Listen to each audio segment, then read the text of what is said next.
بثنائه برق اللسان وتغنت بتهليله أنادل الكيان. الصلاة والسلام على حبيب الرحمن. أما بعد فأعوذ بالله من الشيطان الرجيم. بسم الله الرحمن الرحيم. ما كان محمد أبا أحد من رجالكم ولكن رسول الله وخاتم النبيين. صدق اللہ و مولانا العظیم. تمام حمد و ثنا خالق و مالک کائنات کے لیے. بعد الحمد و ثنا حضور ختمی المرتبت صلی اللہ علیہ وآلہ وسلم آپ کے حضور ناز میں اپنی عقیدتوں، ارادتوں اور محبتوں کا خراج پیش کرنے کے بعد نہایت واجب الاحترام سادات کرام، جملہ شرکائے مجلس ھذا، السلام علیکم ورحمۃ اللہ وبرکاتہ.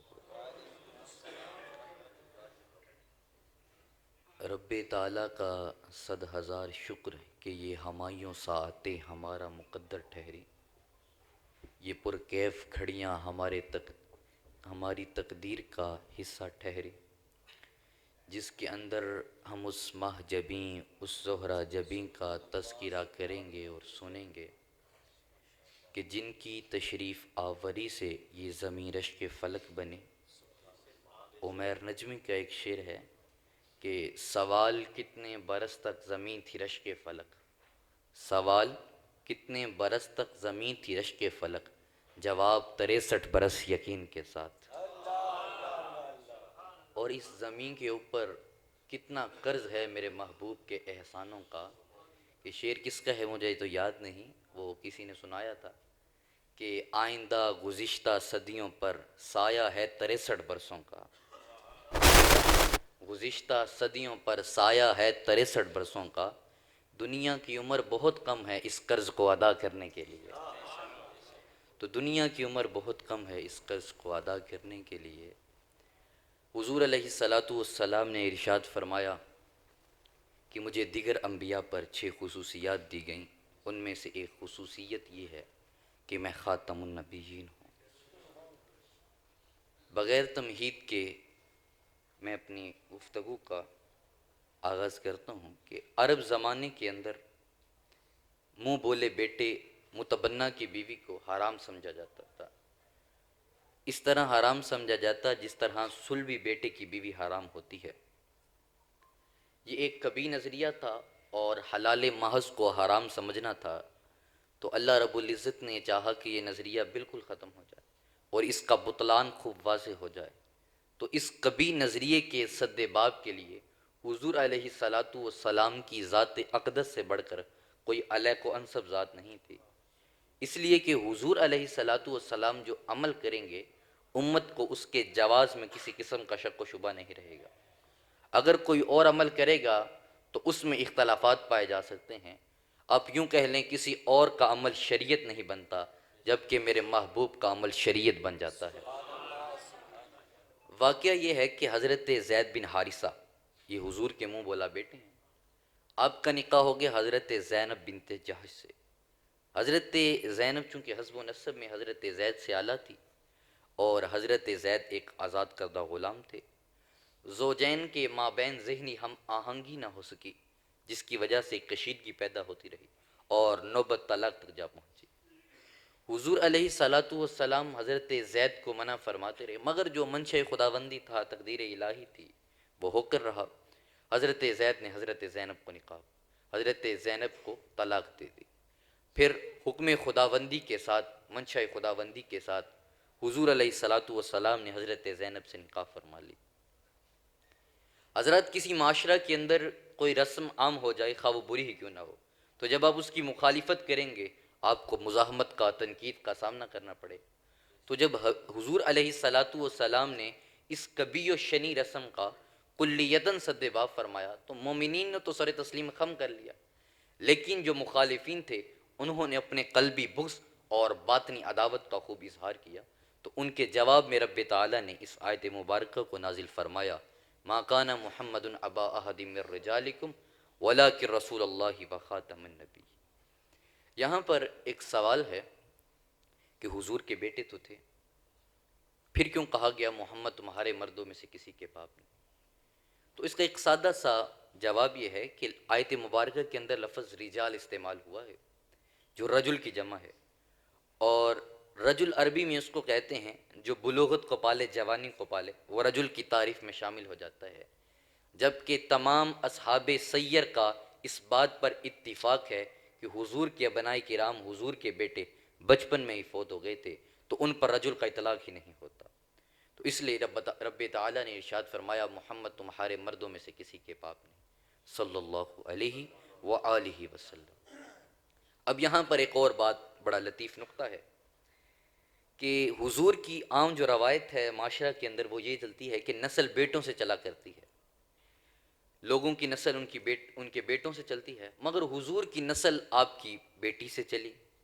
اس کی کئی وجوہات ہیں، ان میں سے ایک وجہ تو یہ ہے کہ علامہ شیخ احمد بن محمد الساوی المصری آپ کہتے ہیں کہ نبوت کا جو منصب ہے یہ وہبی ہے، کسبی نہیں ہے۔ رب تعالیٰ جس کو چاہتا ہے عطا کر دیتا ہے، کوئی محنت کر کے نبوت کے منصب کو نہیں پا سکتا، یہ اس کی عطا ہے، جس کو چاہے وہ چن لے۔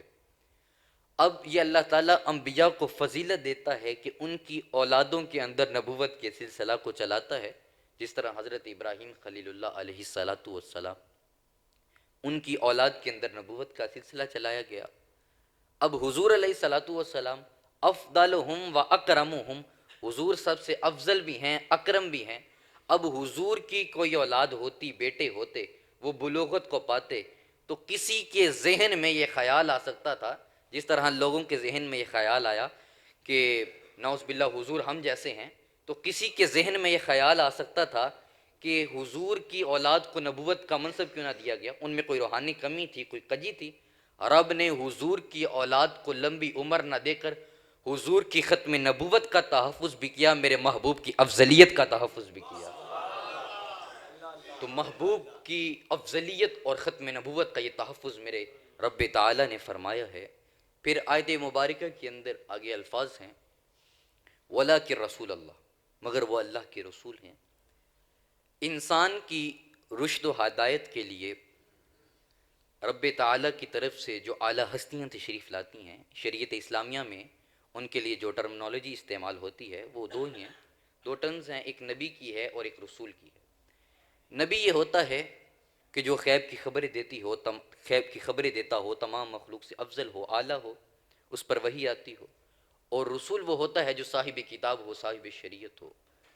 اب ان کے مابین عموم و خصوص مطلق کی نسبت ہے، یعنی کہ ہر رسول کے لیے لازمی ہے وہ نبی ہوگا، مگر ہر نبی کے لیے لازمی نہیں وہ رسول ہوگا، اس لیے رسول کہہ دیا کہ وہ اللہ کے رسول ہیں، نبی اس کے اندر ہی شامل ہو جائے گا، تو وہ اللہ کے رسول ہیں۔ اب یہاں پر ایک بات جو قابل غور ہے، جس کی طرف میں بات کو لے کے جا رہا ہوں، وہ بات یہ ہے کہ شریعت اسلامیہ کے اندر ذلی و بروزی نبوت کا کوئی تصور نہیں پایا جاتا۔ اس کے اندر کوئی بھی ذلی و بروزی نبوت کا تصور، کوئی ٹرم استعمال نہیں ہوتی، اور یہ جو ذلی اور بروزی نبوت کا تصور اتنا گھٹیا تصور ہے، اتنا گھٹیا تصور ہے کہ قادیانیوں کا کہنا یہ ہے کہ ذلی و بروزی نبوت یہ ہے کہ کوئی شخص کسی انسان کامل کی اتباع کر کے نبوت کے منصب کو پا سکتا ہے۔ یعنی قادیانیوں کا کہنا یہ ہے کہ مرزا غلام قادیانی نے حضور کی اس قدر اتباع کی کہ اس کو نبوت کا منصب عطا کر دیا گیا۔ میں آپ سے پوچھتا ہوں، کیا اس نے جناب صدیق اکبر سے بڑھ کر حضور کی اتباع کی ہوگی؟ کیا ان سے بڑھ کر حضور کی اتباع کی ہوگی؟ جن کے بارے میں میرے محبوب نے کہا جس نے بھی مجھ پر احسان کیا میں نے اس کے احسان کا بدلہ عطا کر دیا، صدیق کے احسانات کی جزا قیامت کے دن میرا مالک ادا کرے۔ کیا اس سے بڑھ کر حضور کی اتباع کی ہوگی؟ کیا جناب عمر فاروق سے، ارے جن سے حیا رب کے کیا عمر فاروق سے بڑھ کر حضور علیہ السلام کی اتباع کی ہوگی؟ ارے جن کو دیکھ کر شیطان رستہ بدل جاتا ہو۔ کیا اس نے حضرت عمر فاروق سے بڑھ کر حضور کی اتباع کی ہوگی؟ ارے جن کو مانگ مانگ کر میرے مصطفیٰ نے لیا ہو۔ کیا عثمان غنی سے بڑھ کر حضور کی اتباع کی ہوگی؟ ارے جن سے حیا رب کے فرشتے کرتے ہو۔ ارے سب ٹھیک، کیا اس نے مولا علی سے بڑھ کر حضور کی اتباع کی ہو؟ جس کے بارے میں میرے مولا نے کہا من کنت مولاہ فہذا علی مولا. کیا ان سے بڑھ کر اس نے حضور کی اتباع کی ہوگی؟ اور آپ اس کو سادہ سے انداز میں سمجھیں، ذلی و بروزی نبوت کیا ہے؟ ایک بچہ ہے، کوئی اس کے پاس جا کر کہے میں تیرا ذلی باپ ہوں، کیا اس بچے کی غیرت گوارا کرے گی میں اس کو اپنا ذلی باپ مان لوں؟ اس بچے کو پتہ ہے میرا باپ کون ہے. ایک بچے کی غیرت گوارا نہیں کر رہی کہ میں اس کو اپنا ذلی باپ مان لوں. میرے بھائیوں، ایک غیرت مند امتی، والضحیٰ کی چہرے والے کا غلام، واللیل کی زلفوں والے کا اسیر، کس طرح گوارا کر سکتا ہے حضور کے بعد کسی کو نبی مان لے؟ ایک مسلمان کی غیرت ہی گوارا نہیں کرتی حضور کے بعد کسی کو نبی مان لے. ارے یار، اگر اتنا سونا نبی ہمارا، میں تو بھی اس طرف آ جاتا ہوں، اتنا سونا نبی، اتنا سونا نبی، اتنا سونا نبی، کیا اس کے لیے نظر کروں جس کی ثنا میں سجدے میں الفاظ بھی، سطریں بھی، قلم بھی. اور کیا کسی نے کہا تھا چہرہ ہے کہ انوار دو عالم کا صحیفہ، آنکھیں ہیں کہ بحرین تقدس کے نگی ہیں، ماتھا ہے کہ وحدت کے تجلی کا ورق ہے، عارس ہے کہ والفجر کی آیت کی امی ہے، غیسوں ہے کہ واللیل کے بکھرے ہوئے سائے، ابروں ہے کہ قوسین شب قدر کھلے ہیں، گردن ہے کہ برفر کی زمین اوج سریا، لب صورت یاقوت شعاؤں میں دھلے ہیں، قد ہے کہ نبوت کے خد و خال کا معیار، بازو ہے کہ توحید کی عظمت کی علم ہے، سینہ ہے کہ رمز دل ہستی کا خزینہ، پلکیں ہیں کہ الفاظ رخ لوح و قلم ہے، باتیں ہیں کہ طوبہ کی چٹکتی ہوئی کلیاں، لہجہ ہے کہ یزداں کی زباں بول رہی ہے، خطبے ہیں کہ ساون کے امڑتے ہوئے دریا، قرأت ہے کہ اسرار جہاں کھول رہی ہے، یہ دانت یہ شیرازہ شبنم کے تراشے ہوئے، یاقوت کی وادی میں دمکتے ہوئے ہیرے، شرمندہ تاب لبو دندان پیمبر، حرف بزنا خانی خامہ بصریرے، یہ موج تبسم ہے کہ رنگوں کی دھنک ہے، یہ عکس متانت ہے کہ ٹھہرا ہوا موسم، یہ شکر کے سجدے ہیں کہ آیات کی تنزیل، یہ آنکھ میں آنسوں ہے کہ الہام کی رم جم. کہنے کو تو ملبوس بشر اوڑھ کر آیا، کہنے کو تو ملبوس بشر اوڑھ کر آیا، پر تیرے احکام فلک پر بھی چلے ہیں، کہنے کو تو تیرے سر پہ ہے دستار یتیمی، پر تو زمانے کے یتیموں کا سہارا. کہنے کو تو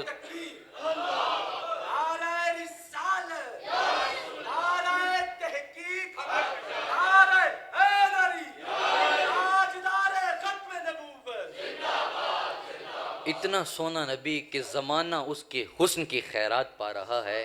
اقبال نے کہا ہر کجا بینی جہان رنگ بو، آنکھ کی از خاکش بروید آرزو، یہاں زنور مصطفیٰ اورا بہاست، یہاں ہنوز اندر تلاش مصطفیٰ. کہ اقبال نے کہا میں جدھر بھی جاتا ہوں وہاں کی مٹی سے یہی آرزو حویدہ ہوتی ہے، یا تو وہ چہرہ مصطفیٰ سے چمک دھمک رکھتی ہے، یا وہ تلاش مصطفیٰ کے اندر محو ہے. یہ زمانے میں جتنے حسن کی یہ حسن ہے، نزاکتیں ہیں، دل فریبیاں ہیں، رانائی ہے، جاذبیت ہے، کشش ہے، ارے ساتھیو یہ سب کی سب خیرات چہرہ مصطفیٰ کی ہے. پیر نصیر الدین نصیر صاحب نے کہا تھا غیثوِ مصطفیٰ سے یقیناً ہوئی ہے مس، غیثوِ مصطفیٰ سے یقیناً ہوئی ہے مس، خوشبو کہاں سے آئی یہ باد صبا کی ہاتھ. اور آپ کو دیکھ کر مجھے مولانا روم یاد آ گئے. مولانا روم نے کہا تھا کہ جب معشوق کی بات کرنی ہو نا تو عاشق کا جگر اور عاشق کی آنکھیں چاہیے. یار کا تذکرہ کرنے کا دل آئے نا تو عاشق سے پوچھا کرو یار کی باتیں کس طرح کرے. کبھی بے ذوق بندے سے نہ پوچھنا حضور کی بات کس طرح کرنی ہے. اقبال نے تو ادھر کہا تھا دین گردت پختہ بے آداب عشق، دین بغیر صحبت ارباب عشق. اگر دین بھی سیکھنا ہوا تو عشق والے بندے سے جا کر سیکھنا، بے ادب بندے سے دین بھی نہ سیکھنا. تو مولانا روم نے کہا منگر اس چشم خودت آنخو برا، بین بچشم طالبہ مطلوب را. جب محبوب کو دیکھنے کا شوق آئے نا تو عاشق کی نگاہوں سے دیکھنا. چلیں اس کو بڑے آسان انداز میں سمجھتے ہیں. چاند آپ نے دیکھنا ہے نا، چاند میں حسن، آپ کو جمالیاتی ذوق رکھنے والی آنکھ چاہیے. اگر آپ کی آنکھ میں ذوق نہیں ہے، جمال نہیں ہے، تو پھر آپ کو چاند میں بھی جمال نظر نہیں آئے گا، آپ کو چاند میں داغ نظر آئے گا. چاند میں بھی حسن دیکھنے کے لیے جمالیاتی ذوق رکھنے والی آنکھ چاہیے. لیلا کو دیکھنے کے لیے مجنوں کی آنکھ چاہیے. لیلا کو بلا لیا نا خلیفہ نے دربار میں اور کہا لیلا تو کالی کلوٹی، تجھ سے خوبصورت میری کنیزیں لونڈیاں. تو لیلا نے اس کو جواب دیا تو مجنوں کی نگاہوں سے دیکھ، تو مجنوں کی نگاہوں سے دیکھ، پھر مجھ میں تجھ کو حسن نظر آئے گا. تو شمع کو دیکھنے کے لیے پروانے کی آنکھ چاہیے. میرے بھائیوں، نبی کو دیکھنے کا شوق ہو تو صحابی رسول کی نگاہوں سے دیکھو. جب ان نگاہوں سے دیکھو گے پھر کہو گے ما رأیت مثلہ قبلہ ولا بعدہ. آپ سے ہنسی میری آنکھوں نے دیکھا ہی نہیں ہے. اور اگر عاشق کی نگاہوں سے دیکھو گے پھر کہو گے انو ہستی دا عنوان آکھاں، رب سچے دی برہان آکھاں، یا اکھیاں دا قرآن آکھاں، اس صورت نو میں جان آکھاں، جان نانے کے جان جہان آکھاں، سچے آکھن تے رب دی میں شان آکھاں، جس شان تی شانہ سب بنیاں، تو ہجے میرا یار نہیں ڈٹھا، جنوں ویک کے چن شرماوے، ادھی راتی دن چڑھ جاوے، جیو مخت و نقاب اٹھاوے، جیو نکلے سیر کرنوں سر گلشن سیس نواوے، جیو ہاتھ پھلاں وچ رکھدا ہاتھ پھلاں تو ود جاوے، نین نشیلے مست رسیلے وچ سونا کجل سہاوے، اکھ اگڑے تے انج بہ جاوے کتے میں کھانا کھل جاوے، توبہ توبہ حسن سجن دا ادے چال نہ چلی جاوے، بجلی ڈر دی لشک نہ مارے متاں بے ادبی ہو جاوے، کیے جاز نظر وچ او دی جو آوے وک جاوے، خلق او دے نے مولی دنیا کوئی ورلہ جان بچاوے، آزم ایٹا سونا ماہی سانو کدرے نظر نہ آوے. تو ساتھیو، ایک صحابی ہیں حضرت قعب بن مالک، بخاری کی روایت ہے. اب کہتے ہیں کہ کان رسول اللہ صلی اللہ علیہ وآلہ وسلم اذا سر استنارا وجہہ حتی کانہ قطعۃ قمر، کہ جب وہ سونا مسکراتا تھا نا اس طرح لگتا جس طرح چاند کا ٹکڑا ہوتا ہے. یہاں شارحین فرماتے ہیں کہ صحابہ کا یہ مسلک نہیں حضور چاند جیسے ہیں، یہ بات یاد رہے، صحابہ کا ہرگز یہ مسلک نہیں حضور چاند جیسے ہیں. وہاں فقط تشبیہ، ملاحت اور وہ حسن اور وہ شائستگی مراد ہے، فقط صحابہ کا یہ مسلک نہیں حضور چاند جیسے ہیں. صحابہ کا مسلک تو یہ ہے کہ شمائل المحمدیہ کی روایت ہے، امام ترمذی روایت کرتے ہیں کہ صحابی کہتے ہیں کہ 14ویں رات کا چاند پوری آب و تاب پہ ہے، حضور نے سرخ رنگ کا جوڑا پہنا ہوا ہے، میں کبھی آسمان کے چاند کو دیکھتا ہوں کبھی آمینہ کے چاند کو دیکھتا ہوں. اب تقابل ہو رہا ہے، موازنہ ہو رہا ہے. اب نتیجہ کیا نکالتے ہیں؟ فَلَهُوَ إِنْدِي أَحْسَنُ مِنَ الْقَمَرِ. حضور چاند سے بڑھ کر حسین لگ رہے تھے. میں وہ شاعر نہیں جو چاند کہہ دوں ان کے چہرے کو، میں وہ شاعر نہیں جو چاند کہہ دوں ان کے چہرے کو، میں ان کے کفش پا پر چاند کو قربان کرتا ہوں. اور میرے امام بولے چلیں بریلی، چلیں میں ادھر بات کرتا ہوں کہ چلو حضور کو چاند بھی نہیں کہنا، سورج بھی نہیں کہنا، اب میرے محبوب کو کہیں تو کیا کہیں؟ چلیں بریلی والے سے پوچھتے ہیں کیا کہیں. اے رضا جان انا دل تیرے نغموں کے نثار، بلبلے باغ مدینہ تیرا کہنا کیا ہے. بریلی والے سے پوچھیں حضور کو کیا کہے، تو بریلی والے نے کہا سرور کہوں کہ مالک و مولا کہوں تجھے، باغ خلیل کا گل زیبا کہوں تجھے، ہر ماں نصیب ہوں تجھے امید گر کہوں، جانے مراد و کانے تمنا کہوں تجھے، تیرے تو وصف عیب تناہی سے ہیں بری، حیران ہوں میرے شاہ میں کیا کیا کہوں تجھے. لیکن رضا نے ختم سخن اس پہ کر دیا، خالق کا بندہ خلق کا آقا کہوں تجھے. اور زمانہ جو حضور کی تعریفیں کرتا ہے یہ حضور کی ثنا کا حق ادا نہیں کر سکتا. حضرت حسان بن ثابت نے کہا تھا ما ان مدحت محمدًا بمقالتی لیکن مدحت مقالتی بمحمد. ارے لوگو تم کیا سمجھتے ہو میں اپنے شعروں سے حضور کی تعریف کرتا ہوں؟ ارے نہیں، در حقیقت میں ان کا تذکرہ کر کے اپنے شعروں کو چمکاتا ہوں. شاہ کے فیض سے انسان کا ہر کام چلا، قلب روشن ہوا توقیر بڑی نام چلا. تو یہ حضور کا فیض زمانے کے اندر بڑھ رہا ہے. حضور کی زلفوں کا حسن میں بیان کیے جاتا ہوں. حضور کی زلفیں نہ بالکل سیدھی تھیں نہ بالکل گھنگریالی تھیں. اور اس کی وجہ کیا تھی؟ علماء نے اس کے اوپر کلام کیا کہ اس کی وجہ کیا تھی. بات کی علماء نے کہا کہ اس کی وجہ یہ تھی کہ عرب کے اندر نا زیادہ گھنگریالے بالوں کو پسند نہیں کیا جاتا تھا، اور عجم میں گھنگریالے بال ہوتے تھے. رب نے محبوب کی زلفوں کو وہ سیدھا پن بھی دیا، ان میں نیم خم تھا. حضور کی زلفوں میں نہ بالکل گھنگریالی نہ بالکل سیدھی، ان میں نیم سا خم تھا. جس طرح آپ چاند میں خم دیکھتے ہیں نا، اس طرح میرے محبوب کی زلفوں کے اندر خم تھا. اب علماء نے بتایا اس کی وجہ کیا تھی. اس کی وجہ یہ تھی کہ عرب کے اندر گھنگریالے بال پسند نہیں کیے جاتے تھے، اور عجم میں خوبصورتی گھنگریالے بالوں کے ساتھ ہوتی تھی.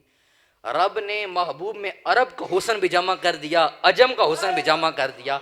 جو جس زاویے سے میرے محبوب کو دیکھے، جس زاویے سے دیکھے وہی کہے ما رأیت مثلہ قبلہ ولا بعدہ، آپ سا ہنسی میری آنکھوں نے دیکھا ہی نہیں۔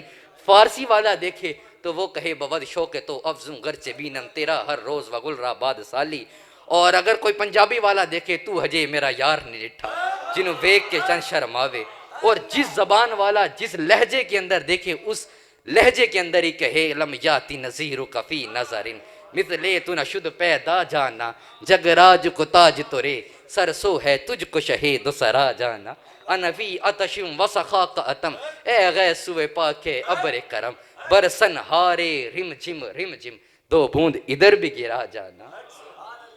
اور ساتھیو حضرت یوسف علیہ السلام کا حسن بھی میرے محبوب کے حسن کے سامنے کے جز کی مانند ہے۔ امام جلال الدین سیوطی الخصائص الکبریٰ کے اندر روایت لائے، قال ابو نعیم اوتیا یوسف من الحسن ما فوق بالانبیاء والمرسلین بل والخلق اجمعین، حضرت یوسف علیہ السلام کو تمام انبیاء مرسلین بلکہ تمام مخلوق سے زیادہ حسن دیا گیا۔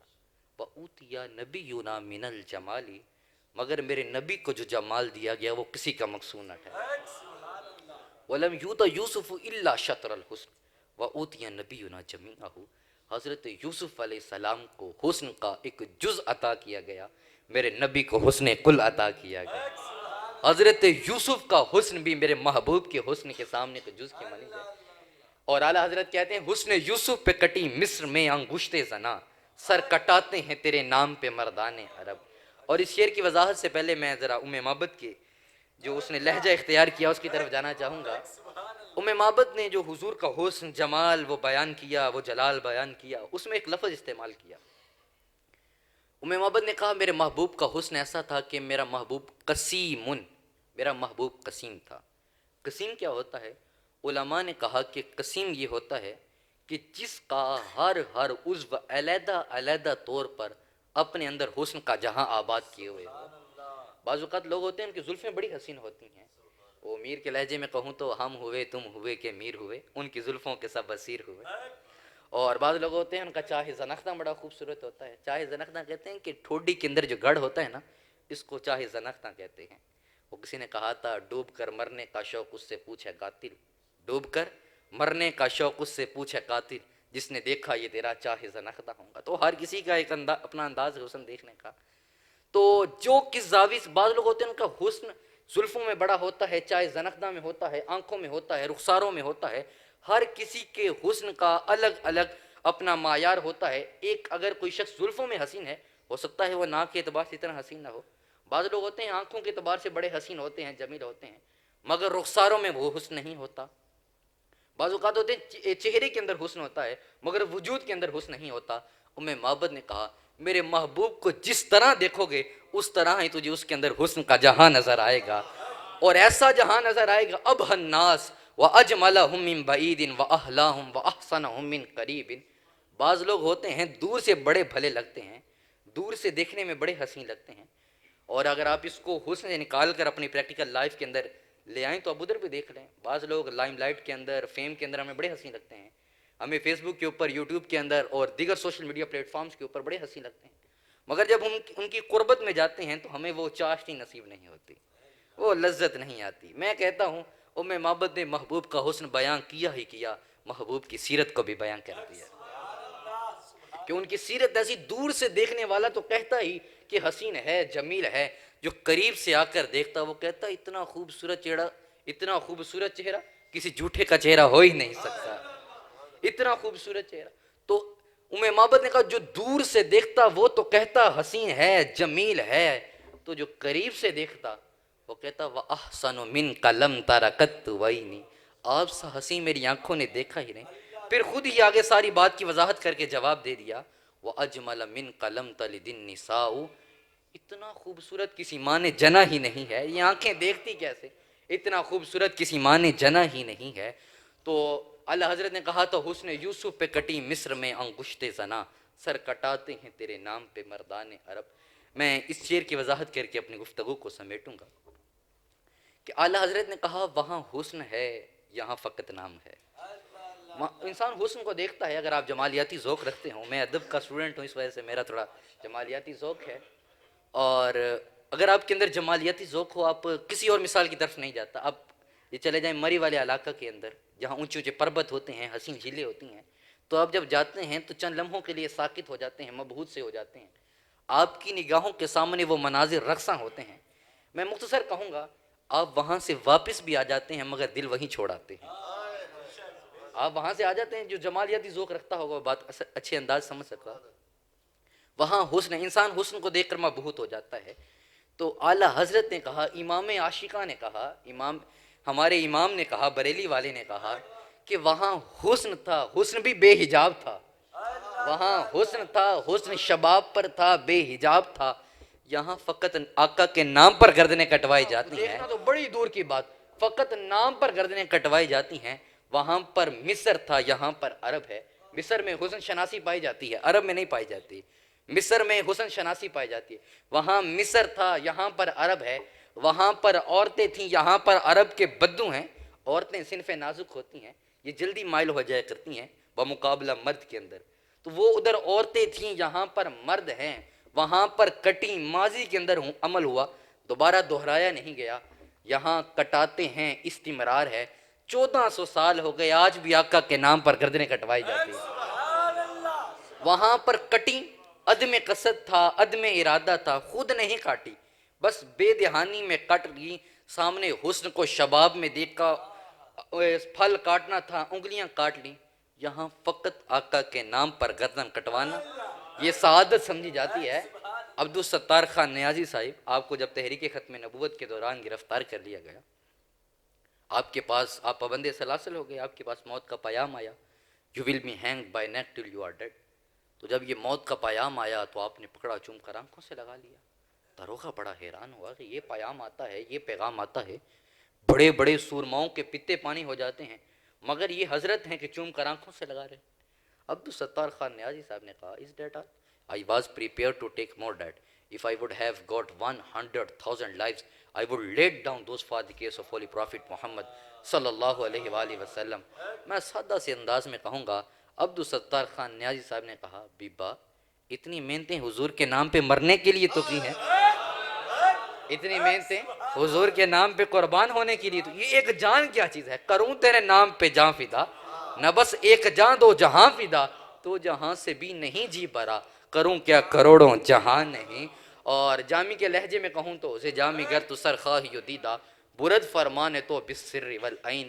اور گولڑے والے کے لہجے میں اس کا ترجمہ کروں، گولڑے والے نے کہا، درکار ہے بس ایک نگاہ کا اشارہ، درکار ہے بس ایک نگاہ کا اشارہ. دل کیا ہے جان نظر کروں سر سے وار کے، دل کیا ہے جان نظر کروں سر سے وار کے.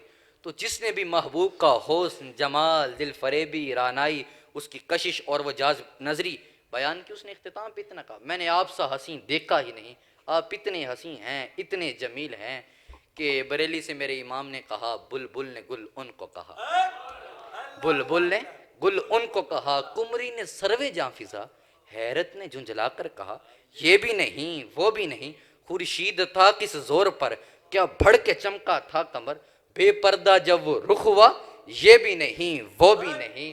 اور مولانا جامی نے کہا تھا کہ حضور شاہ خوبانی ترکان خطا ہند ہوئے تو، کہ یا رسول اللہ یہ بڑے مغرور ہیں اپنے حسن کے اندر. اور میں اس کو بڑا ایک شاعرانہ انداز میں یوں بیان کرتا ہوں کہ حضور نعت کا مطلع سجا دیجئے، حضور نعت کا مطلع سجا دیجئے، حضور عرض ہے چہرہ دکھا دیجئے، حضور آپ کی صحبت کو ہم ترستے ہیں، حضور آپ کی صحبت کو ہم ترستے ہیں، حضور وقت کو پیچھے ہٹا دیا جائے، حضور حسن پہ مغرور ہیں یہاں کے حسین، حضور حسن پہ مغرور ہیں یہاں کے حسین، حضور عرض ہے پردہ اٹھا دیا جائے، حضور عرض ہے پردہ اٹھا دیا جائے. اور امام شافعی نے کہا تھا، ان ذکرہ هو المسک ما کررتہ یتدوع، ان کا ذکر مشک کی طرح ہے، جتنا چھیڑو گے بڑھتا ہی چلا جائے گا. اور میں اپنی گفتگو کو غالب کے لہجے میں اختتام پر لاؤں گا کہ غالب سے کسی نے کہہ دیا کہ بڑا تو اپنے محبوبوں کے حسن کے نقشے کھینچتا ہے، ذرا حضور کی تعریف تو لکھ، حضور کی ثنا تو لکھ، بڑا تو اپنے محبوبوں کے حسن کے نقشے کھینچتا ہے. تو غالب نے کہا کہ غالب ثنائے خواجہ بجستہ گذاشتیں، کہاں ذات پاک مرتبہ دان محمد است. یہ کیا بات کہہ دی تم نے؟ اب میں کسی کی تعریف کروں گا تو جب تک میں آپ کی مکمل معرفت نہیں حاصل کروں گا میں آپ کی تعریف کیسے کر سکوں گا؟ جب تک میں آپ کی معرفت نہیں حاصل کروں گا میں آپ کی تعریف کر بھی کہاں سکتا ہوں؟ تو غالب نے کہا میں حضور کی تعریف کہاں کر سکتا ہوں؟ حضور کی حقیقت کو رب کے سوا جانتا ہی کوئی نہیں ہے.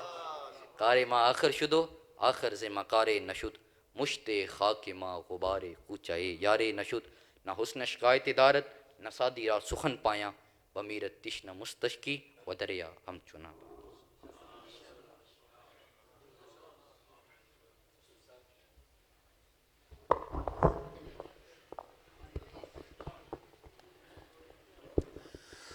مصطفیٰ جان رحمت پہ لاکھوں سلام.